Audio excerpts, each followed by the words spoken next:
Assalamualaikum warahmatullahi wabarakatuh. Waalaikumsalam warahmatullahi wabarakatuh. Kakak-kakak dan adik-adik semuanya, pada sore hari ini salam pramuka. Salam. Nah, salam ini diikuti dengan tepuk. Ini adalah ciri khas Jawa Timur, yaitu yang menandakan bahwa aku manusia Pancasila yang setia dengan satya dan 10 kewajiban kita, yaitu satya dan dharma pramuka. Nah, pada saat ini kakak-kakak dan adik-adik semuanya, ada seorang tokoh yang luar biasa yang mungkin kita belum pernah menemui, ataukah kalau menemui mungkin langka banget. Jadi termasuk ini sosok langka. Yaitu siapa? Sosok ini adalah seorang pembina pramuka, sekarang menjadi pelatih pramuka di Pusdiklacap Wukiratawu Blitar. Nah, beliau ini sebagai seorang pendidik dan pengajar di dulu sekolah awal banget gitu ya, pada tahun 85 dulu. Nah, sekarang sudah menjadi pelatih kita di Pusdiklacap Wukiratawu Blitar. Nah, mengapa kita bisa wawancara ini di Haji Tok Ojib? Karena kita pengen mengambil hikmah berdasarkan tugas dari beliau tadi. Nah, beliau adalah pernah bertugas di daerah terpencil Indonesia bagian timur, yaitu kalau menurut keterangan beliaunya adalah di daerah Nabire, Pulau Irian Jaya ketika itu, sekarang Papua. Nah, ayo kita ingin mendengarkan bagaimana pengalaman beliau dalam mengembangkan pendidikan kepramukaan di provinsi paling timur Indonesia itu. Sudah hadir bersama kita adalah Kak Haji Nurkolis SPD. Nah, beliau seperti ini. Nah, selamat sore Kak Haji. Assalamualaikum warahmatullahi wabarakatuh. Waalaikumsalam warahmatullahi wabarakatuh. Kak Nurkolis ya, saya menyebutnya adalah Kak Nurkolis karena ini mitra kerja kita yang sehari-hari mendampingi kita di setiap kegiatan kita. Kak Nurkolis pada saat itu kira-kira ditugaskan di Jawa Timur itu tahun 85 ya Kak ya? Ya. Nah, tahun 85 itu berapa teman kita, personil kita dari Jawa Timur yang ditempatkan salah satu di wilayah Papua, yaitu di Nabire tadi? Oke, terima kasih Kak Ojib. Kami ingin menyampaikan pengalaman saya yang saya alami ketika itu. Bulan Juni tahun 1985 itu ada pendaftaran guru Jawa Timur yang akan ditugaskan di Irian Jaya pada waktu itu, yang sekarang Papua. Nah, dari Jawa Timur itu 360 guru, 3.600 guru. Dari Blitar ada gelombang pertama 13, gelombang kedua 15. Terus Kak Haji gelombang 2? Ya, saya gelombang pertama. Oh, gelombang pertama 13 Gelombang orang pertama ya? itu tugas di Nabire, gelombang kedua tugas di Merauke. Nah, dari Blitar itu. Oke. Nah, ketika tanggal 13 November kita 1985. 1985 Ketika itu Kak Nurkolis baru lulus dari SPG. sudah sukuan 2 tahun. Sudah pernah mengajar 2 tahun ya? Mengajar Jadi 2 ketika itu Kak Nurkolis masih bujang? masih bujang. Oke, itu masih muda banget gitu loh ya. Oke, monggo dilanjut. Oke. Nah, dari 3.600 dibagi 10 kabupaten, jadi per kabupaten 360 guru. Nah, itu kami berangkat dari Surabaya, kemudian transit di Ujung Pandang. Perjalanan Ujung Pandang Biak itu kami diberi SK CPNS. Dengan menerima 1 lembar kertas itu kami sangat berbahagia, yang itu yang kita harapkan. Itu perjalanan dari Surabaya ke Ujung Pandang naik apa? Perjalanan dari Surabaya ke Biak, tujuannya ke Biak, itu Garuda DC-10. Nah, itu dari Biak ke Jayapura itu pakai Fokker DC-5, DC-8 ya, DC-8, Garuda DC-8. Dari Jayapura mengikuti prajabatan selama 2 minggu.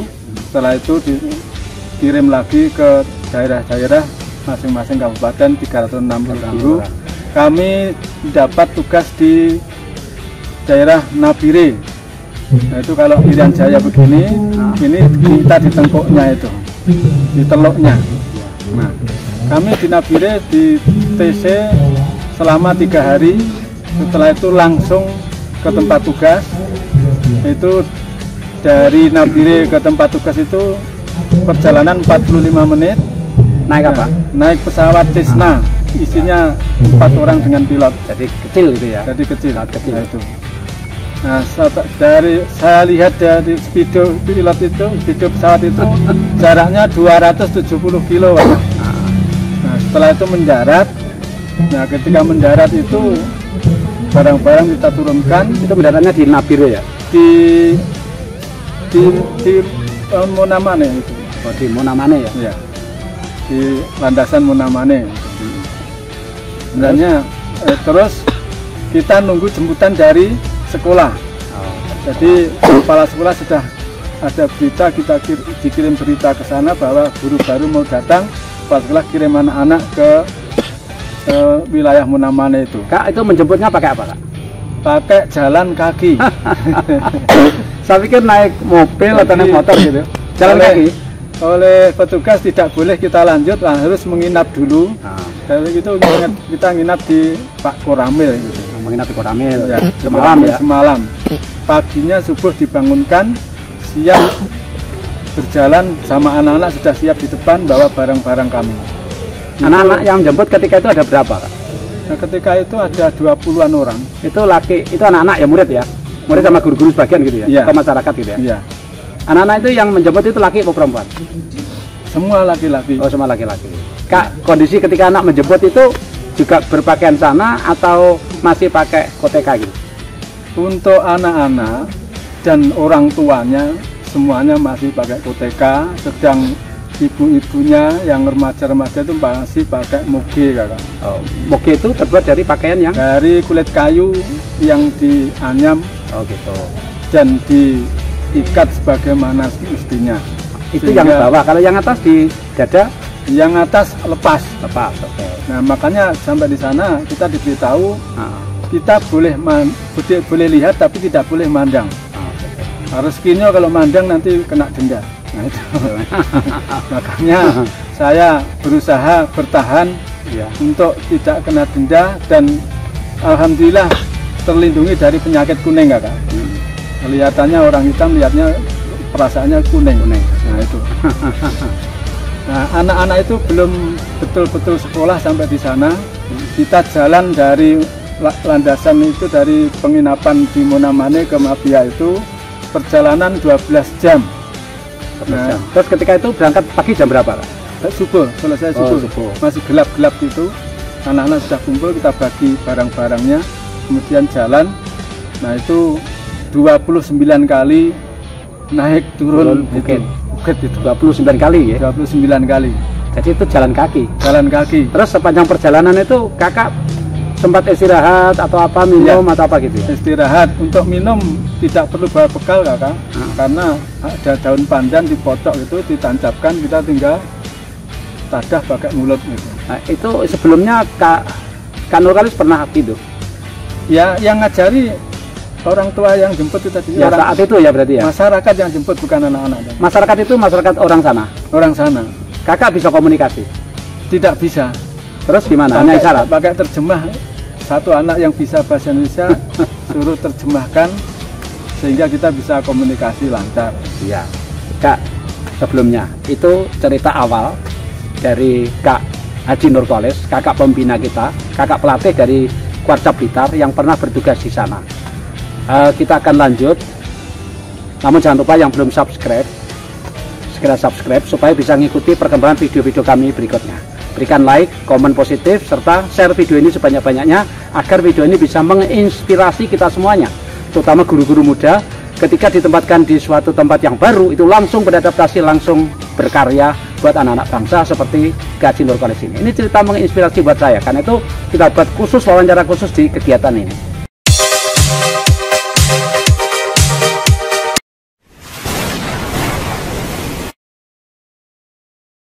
Kak, berikutnya adalah setelah dalam perjalanan itu menjumpai apa saja, Kak? pemandangannya kayak apa, kondisinya kayak apa? Oke. Dalam perjalanan itu sangat menyenangkan Kakak, karena menyenangkan ya malah. Banyak hal-hal yang baru bagi kami dan apa berkat bekal kepramukaan itu dengan semboyan di sini senang, di sana senang, lihat rahmat dari Allah Subhanahu Wa Taala berupa pemandangan-pemandangan yang indah. Di sana yang pertama adalah anggrek. Bunga anggrek itu di dunia hanya ada di wilayah Mapia saja.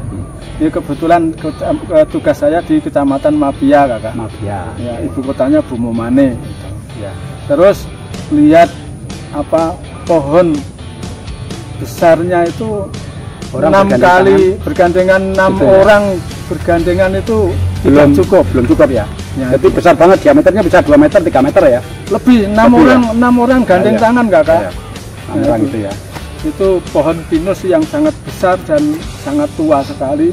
Nah, setelah sampai di bawah pohon pinus itu kita melihat awan itu sangat di bawah sekali. Berarti itu berarti di ketinggian kira-kira di atas 1000 ya?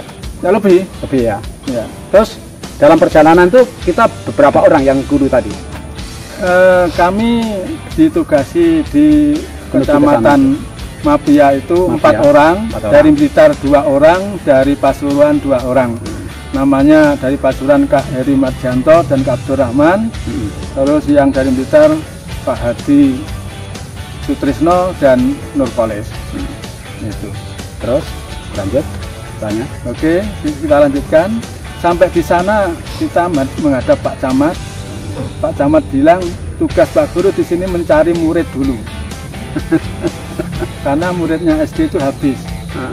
Ya, jadi yang jemput itu orang tua dan masyarakat dan anaknya. Itu sampai di Pak Camat itu jam berapa? Itu kami berjalan dari subuh sampai maghrib baru sampai di Pak Camat. Di Mapia di Pak Camat. Berarti bermalam di situ dulu. Bermalam di situ dulu. Kemudian besok paginya diantar di tempat penampungan di rumah masyarakat. Itu berapa jam lagi berjalan? Perjalanan dari Pak Camat hanya sekitar 15 menit. Oh, dekat. Memang Pak Camatnya di kompleks itu ya? Ya. Kebetulan Pak Camatnya dari Serui. Serui itu juga di Papua juga? Utaranya Pulau Besar, selatannya Pulau Biak. Jadi kita mencari murid dulu, itu kakak-kakak semuanya. Sampai berapa waktu? Perjalanan dari sekolah ke kampung itu hanya 3 jam.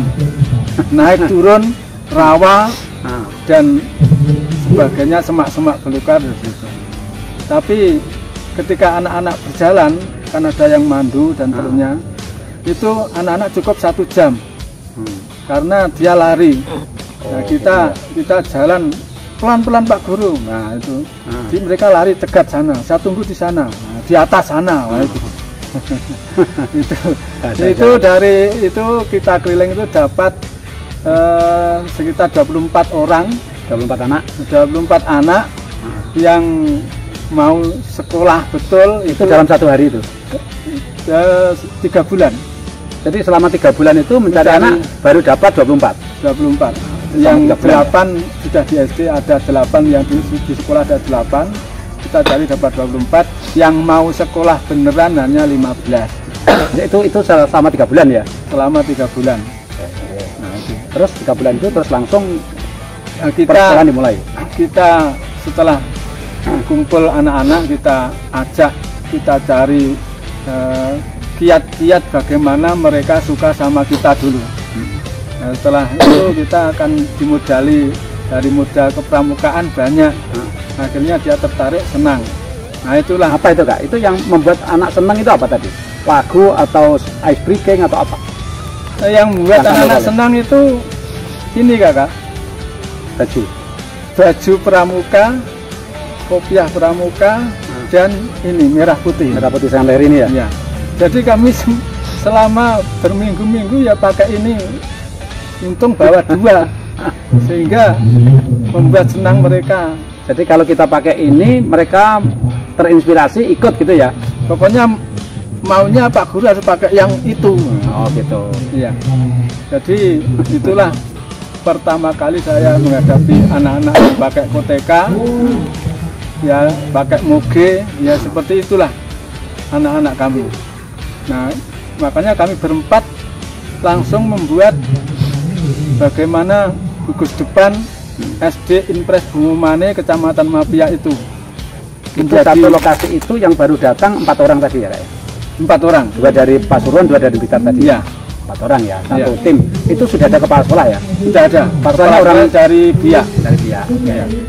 Ada guru daerah 2, 3.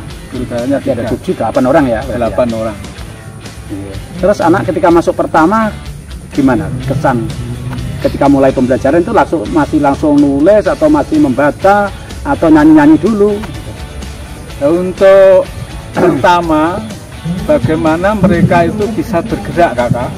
Karena di sana suhunya itu 9 derajat Saat itu? saat itu Saya di kelas itu 9 derajat ya? 9 derajat. Jadi kita pagi upacara rutin itu apel pagi, pengibaran bendera, pengucapan Pancasila, kita selingi setiap harinya itu mengucapkan, membaca dasar dharma dan trisatya, Dwi Satya dan Dwi Dharma itu kita ikuti, kita laksanakan sesuai dengan kelasnya. Jadi kalau siaga ya siaga, Ya. penggalang ya penggalang begitu ya? Jadi kalau siaga Dwi Satya dan Dwi Dharma, untuk penggalangnya Trisatya dan dasar dharma. Kak, Itu itu kita laksanakan tiap pagi dan Pancasila dulu. Jadi tiap pagi pengibaran merah putih, Pancasila, Dwi Dharma, Dwi Satya, Dwi Dharma, terus Trisatya, dasar dharma. Kak, itu Sehingga- penyajian suhunya kayak apa? Kakak pertama datang di situ suhunya 9 derajat itu kayak apa? Kak Nurkolis? Ya kaget, Kakak. Atau nggak pakai jaket gitu? Ya terus pakai jaket, mandi hanya 1 kali. Nah itu, Kakak, yang pertama kita bagaimana mereka senang mandi dulu. Nah itu setelah upacara apel itu kita laksanakan senam pagi, Kakak, untuk menghilangkan menghilangkan dingin. Setelah senam pagi pelajarannya sepak bola, Kakak. Sepak bola gerak pokoknya ya. ya, selama 3 bulan kita seleksi, ternyata yang mau sekolah hanya 15 anak, yang lain sepak bola terus sampai siang. Nah itu untuk melatih kebersihan, itu kita mandi, kita harus bagaimana 4 orang ini bermusyawarah tuku sabun, istilahnya beli sabun. Ya. Kita jajarkan anak jajar. Nah, siapa yang berani lompat duluan, hadiahnya sabun. Itu mandinya di danau? Di sungai. Oh, di sungai, Sungai kebetulan hanya sebatas setinggi lutut itu saja. Sungainya airnya jernih. Ya. Dan perlu diketahui di dalam sungai itu pasirnya itu mengkilat seperti kilatan emas gitu. Jadi itu Katanya belum tercemar, ya? emas masih muda yang itu. Nah itu sudah kelihatan bagus. Nah itu suruh pinggir langsung lomba loncat. Nah loncat itu terus sudah basah pakai sabun. Nah itulah pengorbanan kita yang pertama. Dia senangnya bukan main karena wanginya sabun itu. Nah sebelumnya ya kita harus menahan baunya itu, karena mereka makannya babi.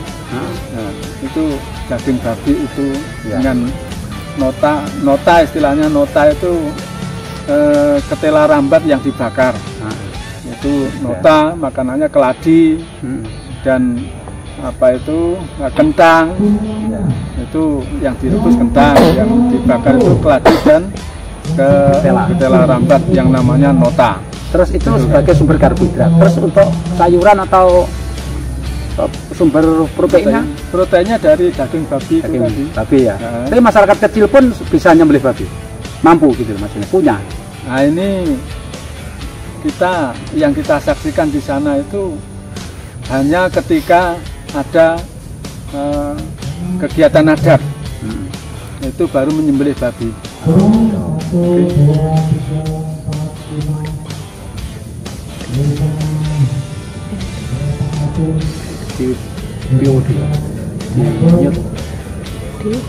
Di pos dulu. Nggak bisa. Mengerti aja ya. Di pos dulu coba. Kita istirahat dulu. 3. Ya. Gimana Kak? terus jadi mereka makan babi itu ketika ada acara adat ya. Jadi kayak selamatan kalau kita ya. Nah, terus sekarang bagaimana Kak Nurkolis setiap bulan ketika mengambil gaji? Gimana? Diantar ke situ atau kita yang ngambil ke Koramil atau apa itu? Perlu kita Kakak, untuk tiap bulan itu anak-anak saya liburkan 2 hari. Kenapa Kak? Satu perjalanan untuk ngambil gaji itu anak-anak saya ajak. Berapa anak itu yang diajak? Ya biasa 10.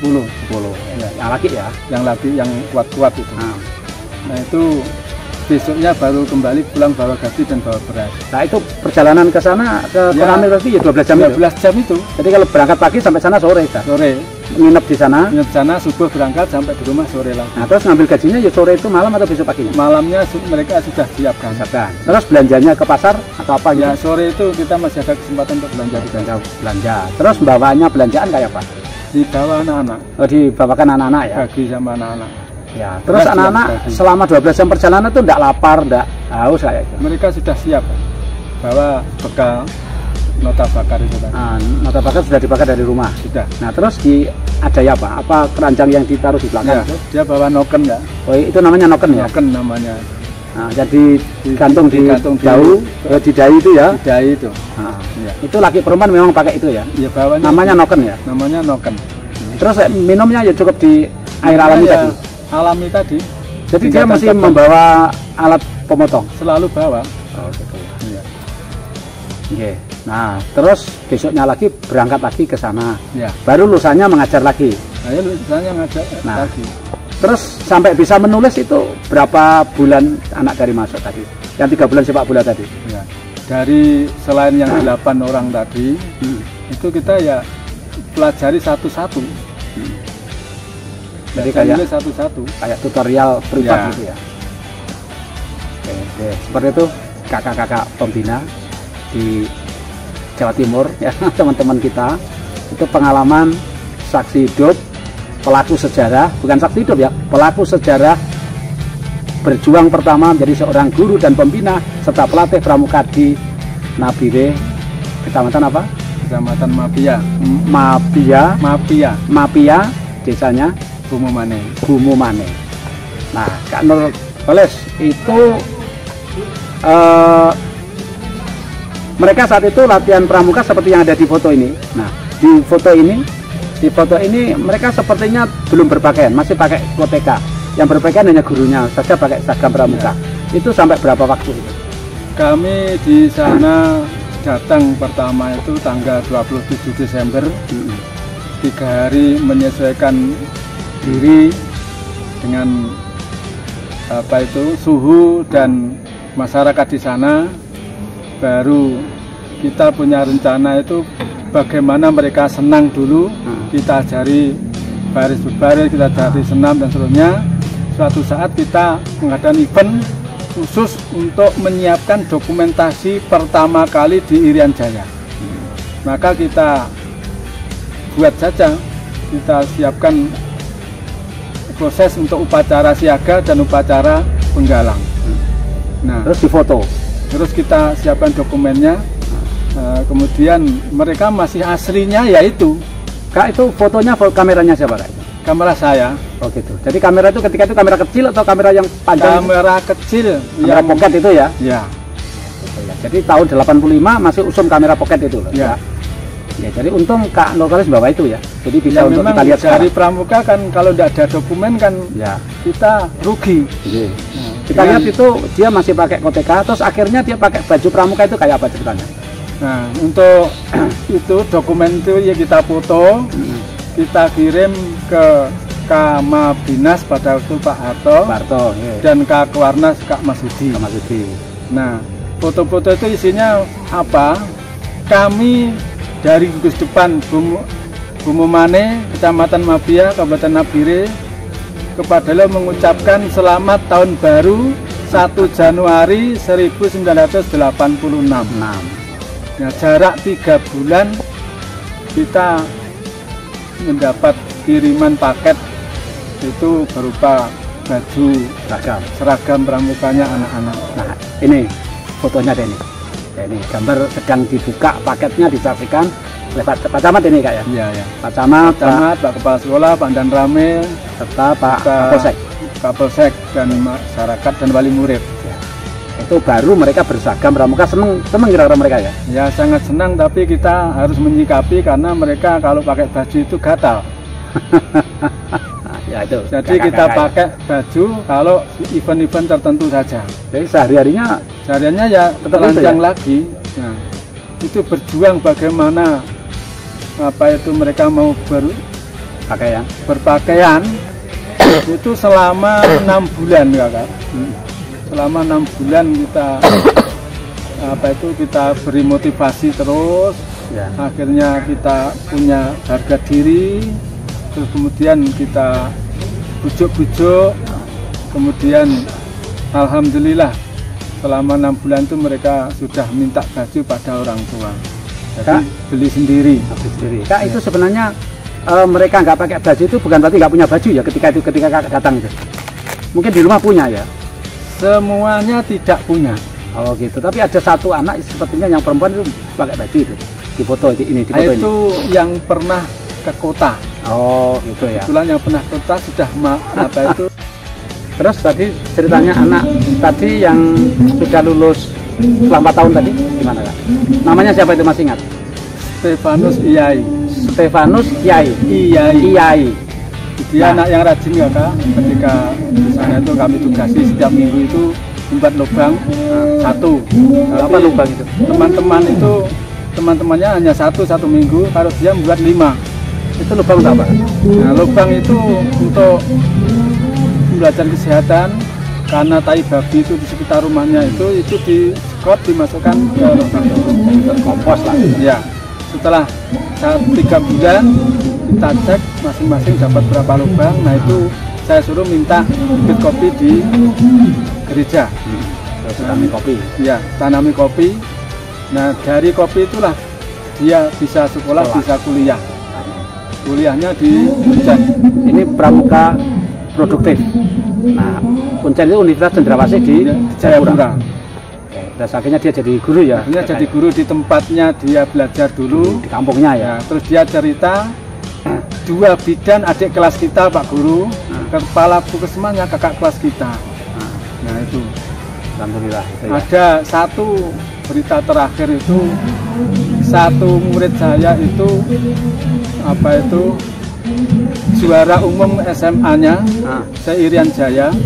Akhirnya dikuliahkan di Akademi Militer Magelang. Dan tidak tahu jadi apa sekarang, tidak tahu kabarnya. Yang jelas tidak mungkin dia ditugaskan di Indonesia Tengah atau Indonesia Timur. Tugasnya mesti wilayah barat. Kak, itu namanya siapa tahu? Justinus Iyai. Nah, itu Justinus Iyai. Justinus Kia yang dulu diajar oleh Kak Nurkolis. Barangkali Anda menyaksikan video ini, silakan bisa japri di sini ya, karena Kak Nurkolis bersama kita di WhatsApp Blitar. Kalau bisa kita bisa ketemu. Anda mungkin sekarang sudah bintang 1 atau mungkin masih kolonel atau apa, kira-kira di Magelang itu berarti angkatan darat kira-kira ya Kak ya? Nah, semoga karir Anda melejit yang bisa memajukan bangsa kita ini, mempersatukan bangsa. Hubungi kami ya kalau melihat video ini. Nah, begitu.